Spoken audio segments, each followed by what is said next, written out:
comedy cafe at trevshed.net. This is the North-South Divide.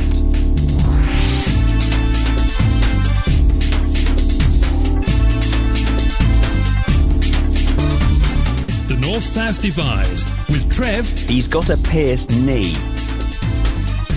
And James. He was one to stunt the ball for Slash from Guns N' Roses. Hello and welcome to the second North-South Divide, a long-awaited sequel that'll probably turn out to be...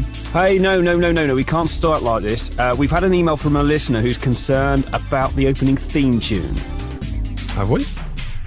Yes, look at this. I can't see that, you're 150 miles away, and so are some of our listeners. OK, I'll read it to you. It's from someone called Ian. That's Ian, thankfully, with only one eye. And among other things, he says, I hope I've got the voice right, Ian, I can only do about 3. I hated the intro music. It needed to be more upbeat. Anyway, after all, it is the intro to a comedy show. Ah, right. So what are we going to do about it? This! From the Comedy Cafe at trevshed.net. This is the North-South Divide.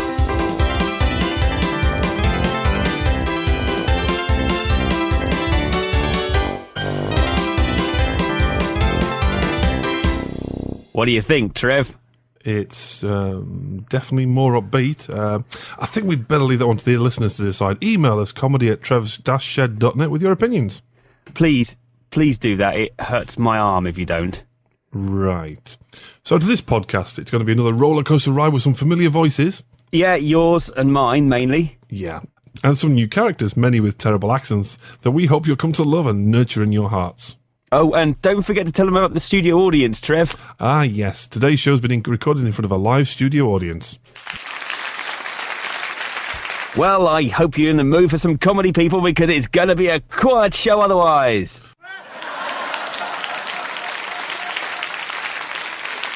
But first, ladies and gentlemen, please welcome the purveyors of pertinence, the factotums of fact, the inflictors of information. It's the North-South Divide newsreaders.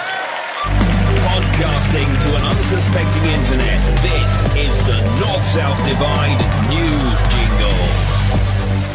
Professors working for the Environmental and Cataclysm Department at the University of Dystopia in Skegness have announced a rather strange but troubling side effect of global warming today.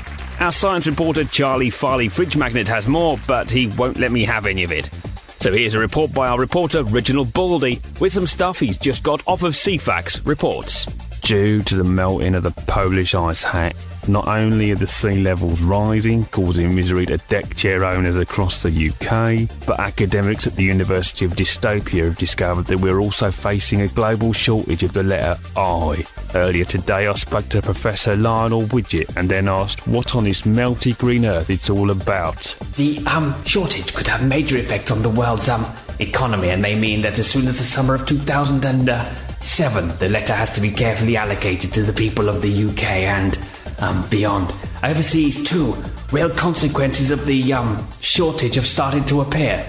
The USA have had to rename the country's longest waterway to the Mississippi, and of course the reduced numbers of cod, hake and haddock have been put down to the phenomenon. Fortunately though, mainly famous people have offered to help the project to reduce usage. Robbie Williams, David Bowie and Dido have pledged to keep out of the public arena as the phenomenon takes hold, although it's a shame that Elton John hasn't offered to take part. Yes, the problem is deep, lengthy and broad and affects all of us. Yours truly has endeavoured to make an effort to reduce usage of the letter. Have you? And with that insidious warning from the quite brilliant and inimitable Professor Lionel Widget, it's back to you idiots in the studio. Rural news now, and MPs have been gathering outside farmhouses in Wales, Somerset and a small part of Derbyshire that no one's ever heard of today, to protest against the recent Countryside Alliance protests in central London. This is thought to be the first official protest against protesters. Political experts have suggested this in itself may lead to protests against anti-protest protesters, resulting in a vicious circle of anti-protest protesting. They say that if this is the case, there is a good probability that neither MPs nor the rural community will actually get round to doing anything other than expressing their disapproval for one another. However, pundits have suggested none of this is likely to have a negative effect on either the economy or the British government, so it's advised just to let them get on with it. They have issued a warning to the public though. If you come across a protester with a large placard, do not approach them or offer them a bit of your Burger King. And finally, sport. The number of sports events that took place today resulting in no major injuries was 3. The first heats of the International Karaoke Finals in Helsinki, the Southern Region Curling Playoffs in Basingstoke, Connecticut, and the first round of the Bovril Grandmaster Flash Snooker Championships at the Octagon, Watford. Although, news has just come in about a rather unpleasant incident involving a spectator and a rather difficult pink. So that'll make it just 2 then. Travel news. Well, the roads are looking pretty clear at the moment, but bad news for anyone heading west on the M4. You're heading towards Wales. The Bounty Hunter overpass north of crippled Bywater had been blocked by an accident involving 2 sheep, a passing farmer and 33 gallons of industrial adhesive. Police are advising people of a sensitive disposition to avoid the area at all costs. The train at Paddington Station that is coming in on platforms 3, 4 and 5 is coming in sideways. The following is a passenger announcement given at 16:36 local time. Where's my bloody train? Tomorrow's weather forecast. There will be vague and sporadic bursts of weather all across the country.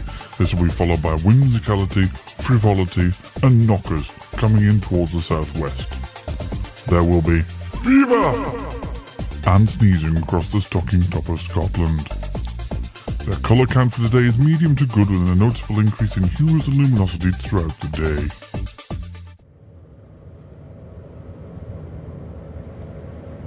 In 500 yards, turn left into B109. Yeah, stupid thing.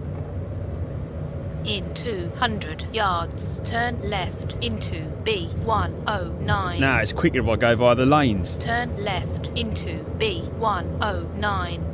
Sod that. Please proceed to the highlighted route. Yeah, stupid thing. Please proceed to the highlighted route. Keep it down, you stupid lump of plastic. No, this is not the highlighted route. Oh no, I can get to the conference quicker this way. Now shut up. Honestly, you're going the wrong way. Turn around. Eh? No, I'm not. I can cut through the villages, you heap of crap. Well, if this is what you want, it'll end in tears. Like you've ever driven a car. You're a computer, I'm a bloke, I know what I'm doing. Look, you pillock, you're heading towards Lincolnshire. Lincolnshire, for God's sake. No, I'm not. Leave me alone, you irritating woman. Just let me sort this out. I think it's left here. Right, that's it. I'm wasting my time. You can find your own way. You're an ignoramus. Well, you're a nagging, overbearing, fat old bag, and if you don't like it, get out. Oh no, that's just what I need.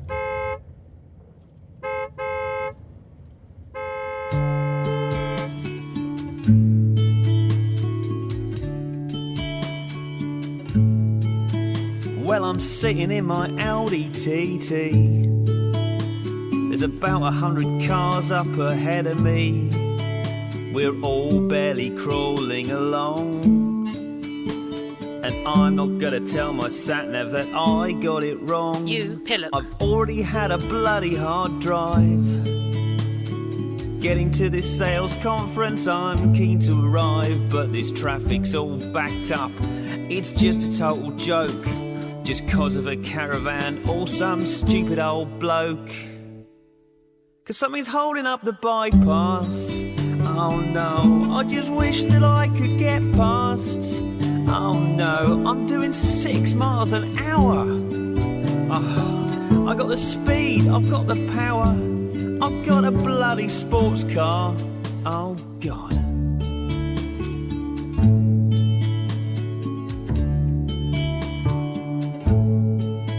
Well, I'm closing down the front of the queue. I've overtaken a couple and nearly shunted a few. And if I bother to look behind me, the queue's getting bigger. And I can just see the cause. And it's a bloody digger. And it's holding up the bypass. Oh no, I'd kill anything to get past. Oh, I might just make it this time. Oh no, if I could just get past Optimus Prime. Oh God. So I'm Keith, I'm in sales and I'm 33, stuck behind the wheel of an Audi TT. I'm Keith, I'm in sales and I'm 33, stuck behind the wheel of an Audi TT. I'm Keith, I'm in sales and I'm 33, stuck behind the wheel of an Audi TT. I'm Keith, I'm in sales and I'm 33, stuck behind the wheel, and I'm still stuck on the bypass. Oh, my boss is really gonna kick my ass. Oh no, this is screwing up my figures. Oh, these bloody yellow diggers, bloody yellow diggers. Oh no.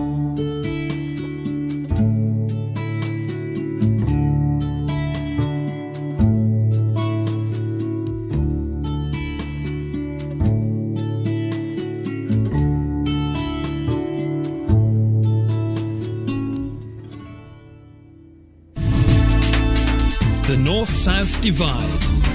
Jello, I am beer on behalf of the Society for the Piss Pronunciation of Worms. We flew that it was only dirigible that we somehow trumpet the pissing off of Bonnie Raka. Ronnie Barker, as he mid so Dutch for furthering the understanding of people with personal piss pronunciation problems. We have, flower so many peers, had the tis taken out at every available opportunity, as difficult as this may be to receive. Pom Seeple still believe that it's almost impossible to hold a convulsion with someone with this complaint. Sorry, I'm getting in the right mucking fuddle. Bang on. Trite. Here we go again. Replace the cap tightly, rinse and repeat. No, that's my shampoo bottle, sorry. Oh, I had terrier trouble getting here. The tunes were running loot and I couldn't get a taxi for Loins or Honey. And then the security guard refused to let me win. Biggering Doom Nation. Any spoon, sorry. I'm whore now and that's what's impotent. There are several reasons why people suffer from this disgust. Their main wound being workplace chess. Chess is a problem that all bustards face, whether big or small. The problem is desiccated by the ongoing increase in working hours and anti-shoe shop practices. The problem is only gearing to get worse over Tim, unless it's taken very seriously and smelt with accordingly. Thank you for your chime, and a special thank you to Mr. Bonnie Winker. South-North Divide. For the sake of public decency, we will be using film swear words rather than the real ones. Yes. And anyone who doesn't agree with this is a complete Henry Kelly. melon farm. Henry Kelly. Sorry. Or, what's the other one? Mother Freak is one of my particular favourites. Mm-hmm. Or, what was the one you always... That's it, we were on about before, wasn't it? Terminator. Why me? Why me? Why me? No, that was RoboCop. RoboCop, that's it, RoboCop. Why me? Why me? When he quite clearly wasn't saying why me, was he? No. But we can't say what he was saying, of course. No, we can see what he was saying, but you can't say it. Mm. Everybody can see what he was French saying. Connection UK, who are they? There was something else, wasn't there? That was so clever, but so wrong of them. But it's one of those things. It's one of, like a teenager would say, come up with a joke and then keep it going for 20 years, yep. like we've done, obviously the knob gags, for example. But FC UK was like, hey, we've got a great idea because in English, our name looks a bit like a swear word. Would have been good for an edgy campaign for what, 6 months? 16 years later, here we are. They're still using the same bloody idea. It looks a little bit like a swear word. Do you see what we did? Yes, I saw it in 1990. I don't want to see it now, thank you. Chesney Hawkes was famous then as well. Mm. Well, C&A did the same thing with their knickers, but I don't understand. Yeah, make sure you got the right way around. Yeah. Adverts do annoy me, they give me the rage. These adverts that are stuck in the 50s with women still cooking and looking adoringly at their husbands when they're doing work around the house and all that kind of thing. Yeah, that never happens where I live. What? Women cleaning? My wife never looks doughy at me. Dolefully, maybe. Dolefully, that's one, yes. Have you seen Clerks, the Kevin Smith film? Great film. Well, you know the whole section when they're talking about the Death Star and Randall trying to justify that people working on the Death Star in Return of the Jedi would have been freelance workers and all that kind of stuff. Absolutely, yeah. I've heard several podcasts that basically are just like that. And you just think, well, get out, get a life. But that's the thing about podcasting. Podcasting is, if you're listening to these conversation podcasts, you're doing it on the commute on the way to work. So you've got, maybe, if you're on a bus or a train, you've got 30, 40 people around you, any of whom you could talk to about any matter under the sun. But no, you've got your headphones on, listening to other people talking about it. Yeah, because the That's people on the bus, wrong. But the people on the bus you probably wouldn't want to talk to, would you? Let's face it, in lots of cases. Well, no, some of the people in the podcast you wouldn't want to talk to as well. Well, yeah, there is that, but at least you have the choice there, don't you? You're listening to the North-South Divide. A good example of people you really wouldn't want to meet. On a bus. Are you massively in debt? Do you hide behind a sofa fearing the bailiffs are at the door?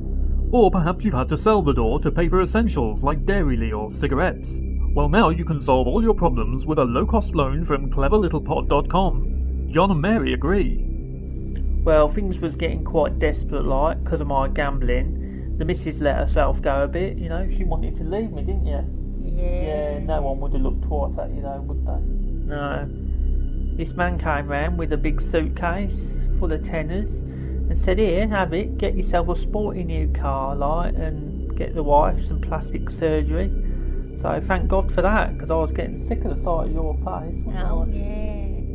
Of course, with the big repayments, I'll never see my gyro now, and we're paying it over 50 years, so we'll probably retire in poverty, but, you know, we're happy. And if we miss a payment, they're pretty okay about it. I don't really need my kneecaps anyway, do I? No. So there you have it. Why not visit our website today, www.cleverlittlepod.com, and get out of the debt frying pan straight into the burning inferno here at Clever Little Pod. This is the shopping forecast for the 11th of March 2006. Morrison's, dirty shop, likely, increasing through the day. Smell dubious, staff surly, rising to obnoxious when approached. Marks and Spencer's, food, overpriced, available in other shops for greatly reduced prices. Clothes out of date, customer base aging rapidly. Approaching incontinence, smell of urine likely. HMV, snobby staff warning.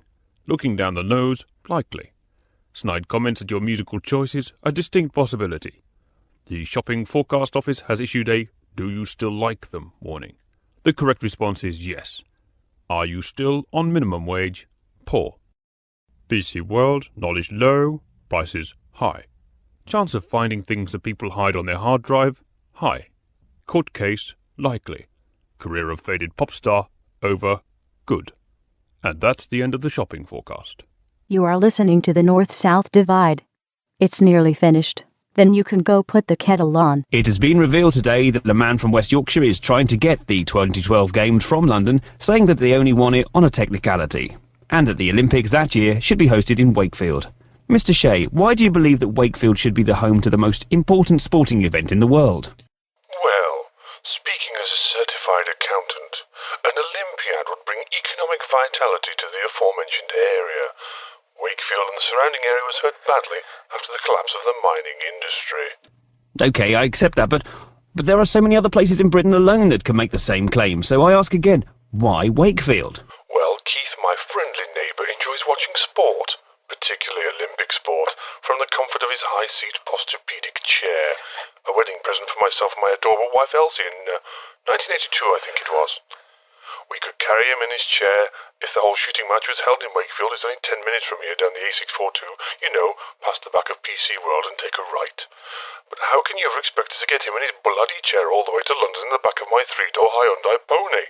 Bloody selfish, I call it. Right. Am I to take it that this is a slow news week? Excuse me? Nothing. So your premise that this multi-billion-pound event should be uprooted from London and hair off up the M1 so that you and your friend can get to it in the back of your car, and you claim that having it in London is selfish? I do, yes, and it's not just me and Keith, oh no. No? No, Dennis, my half-man, half-great ape neighbour, gets his kicks from sport as well, and he finds it both exciting and stimulating. Really? Oh yes. Personally, I get my kicks from handcuffing my randy wife Elsie to the tumble dryer, which is a present from Wilfred, our transvestite neighbour. After fetching the whips and chains from the greenhouse, I'll rip off her clothes, revealing her enormous... Damn, just as it was getting interesting. We would like to hear from you. You can contact us at the North-South Divide by email at comedy@trevs-shed.net or visit our Comedy Cafe forum at trevs-shed.net/comedy. Thank you. You will soon be able to call the nurse to loosen your restraints.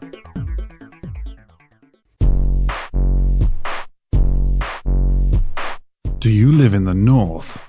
If so, you probably feel that Hello magazine doesn't really care about you and your opinions, and you'd be right. But that's all about to change, with the impending launch of Hello's northern counterpart, A Up. Like the last down the chippy getting married to that bloke from army. You know, his mum ran off with Spanish waiter.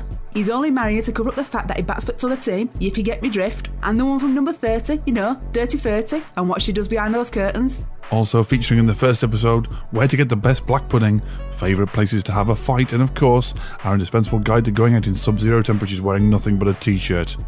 Hey Up magazine, for Northern and you.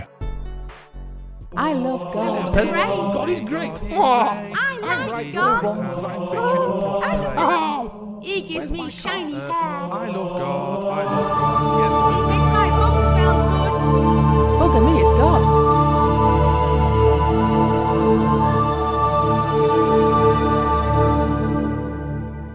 Hello, I'm God, and I have words of wisdom to impart to you, my children. Stop it, you're not helping.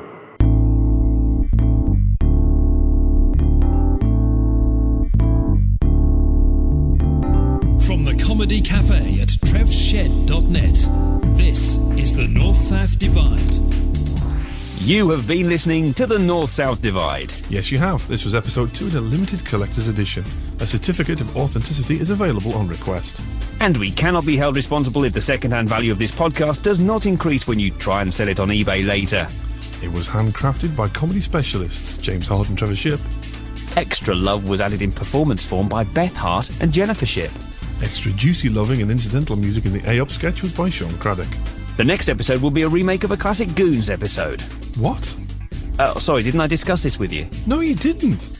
Well, I've noticed that films lately have been low-quality remakes of classic films. For example, The Pink Panther, Italian Job, and so on. We could certainly guarantee our version will be a low quality. Well, that was exactly my thinking, and the added benefit, no writing involved. What? I do most of the writing. What am I going to do? Well, exactly. That is why I'm having you replaced. You can't have me replaced. This is a partnership. I helped create all of this. Yes, and your time has passed. That's why in the next podcast, all of your parts will be played by Bonnie Langford. Bonnie Langford? Bonnie Langford? What are you blithering about? You can't replace me with Bonnie Langford. Are you having delusions of adequacy again? Guards, take him out. Get him out. Oh, no, I mean, take him out as you would a cat. But never mind. I'll just put a bin bag over his head and kick him over a cliff.